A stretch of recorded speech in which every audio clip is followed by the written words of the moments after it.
నేనైతే మొన్న నర్సరీకి వెళ్ళానని చెప్పాను కదా, అక్కడైతే ఈ ఫ్లవర్ చూశాను అనమాట. నాకైతే చాలా హ్యాపీగా అనిపించింది. ఎందుకంటే నేను చిన్నప్పుడు మా స్కూల్లో చూశాను ఈ ఫ్లవర్. అప్పుడు ఇదేంటో నాకు తెలీదు.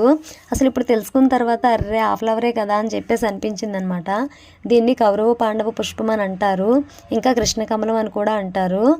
ఎందుకంటే ఆ చుట్టూ వైలెట్ కలర్లో ఉండే ఆకులన్నీ కౌరవులని, ఆ 5 రేకులు ఉన్నాయి కదా అవేమో పాండవులని, ఆ మధ్యలో ఉన్న 3 బ్రహ్మ విష్ణు మహేశ్వరుడు ఇంకా సుదర్శన చక్రం కూడా ఉంటుందంట అందులో. ఇంకా అది చూసిన తర్వాత అసలు నాకైతే చాలా హ్యాపీగా అనిపించింది. ఇంకా ఎలాగో వెళ్ళాను కదా, అప్పుడు ఒక 5 కుండీలు, ఇంకా విష్ణు తులసి లేదు నాకు, అందుకని విష్ణు తులసి ఇంకా మరమం కూడా తీసుకొచ్చాను. ఇంకా అవైతే పెట్టేశాను. ఇవైతే ఈ చిన్న చిన్న కుండీల్లో పెట్టాను. ఇంకా కొన్ని క్రోటాన్స్ మొక్కలు అయితే ఆ 5 కుండీల్లో పెట్టేసి మా ఇంటి ముందు పెట్టేశాను అనమాట. అంటే తులసమ్మ ఒక్కటే ఉంటే నాకేంటో బోర్డుగా అనిపించింది. ఇదివరకు ఎక్కువ మొక్కలు ఉండేవి, తీసేశాను. అందుకని తులసమ్మ పక్కన చిన్న చిన్న కుండీలు పెట్టాను అనమాట. మీలో ఎవరికైనా కౌరవ పాండవ పుష్పం తెలిస్తే కామెంట్ చేయండి. బాయ్.